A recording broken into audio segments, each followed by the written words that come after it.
Hello and welcome to a new HiCAD short clip. In this video I would like to show you the improved user-friendliness of HiCAD. Let's start with the simple import of a DXF file. After calling the function, the dialog opens. Here on the right you will find the system files replaced by favorites. The function Edit Settings takes you to the new interface. Here, many of the options for length units, dimensions, layers and colors from the HiCAD file can already be set in a clear menu. The remaining lines of the files are displayed in the Compatibility tab and can be edited there. You can also select and import an old file. All settings can then be saved as favorites.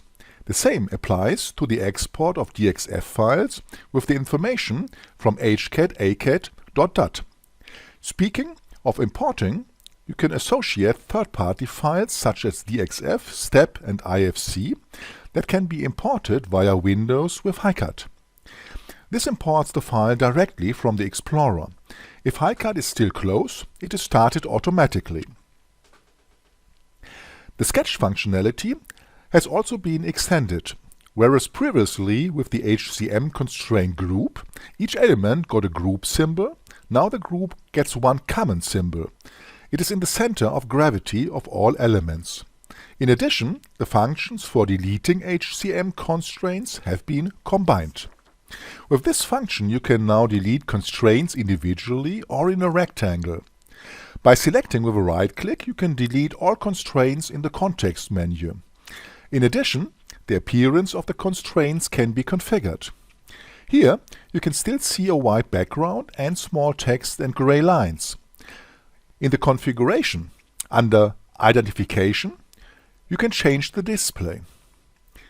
Here you have the HiCAD colors available for the different elements.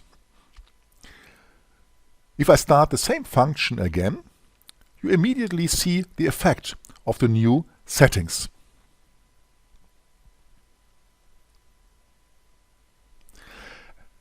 Another improvement can be seen in the easier snapping of the arrows.